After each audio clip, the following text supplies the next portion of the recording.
my last song video since my album release, and this one's going to be about the song No Limits. I wrote this song a few years back, 2 or 3 years, and at the time I was dealing with a situation where there was a little bit of a falling out with some of the people in my life, and I really thought they were the ones in the wrong. I really did.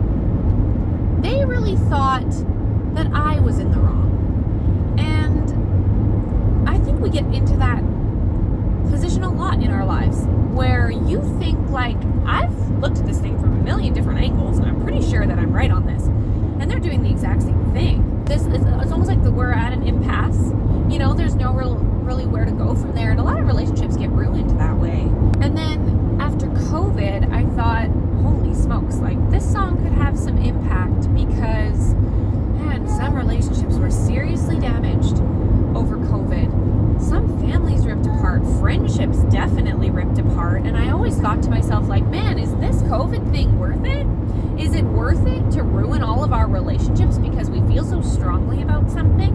And so then No Limits kind of took on another form where it could be applied to what we were going through just recently. We really have no excuse when it comes to forgiving each other, do we?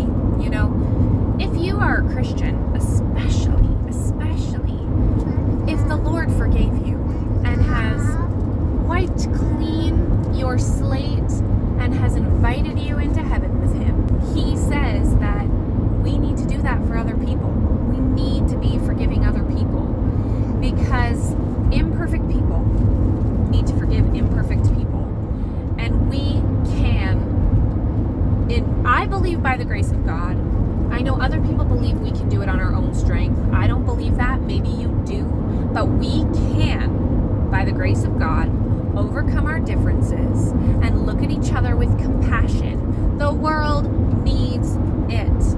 And from the overflow of my Jesus, who did the most amazing thing for me, dying for me and raising from the dead and going to heaven and preparing a home for me just because I accept Him, just because I accept His grace, it's incredible. It's amazing. It's almost too good to be true, but it's not too good to be true. It is true. And so I wanted to put this in a way that comes from a place of humility and compassion and grace, and say we can accept each other, we can find room for each other, we can find love for each other, and can continue to be in relationship with one another even when we get on each other's nerves. So I hope that this can speak to you and bring a little bit of hope and light into your life where relationships are concerned, and that it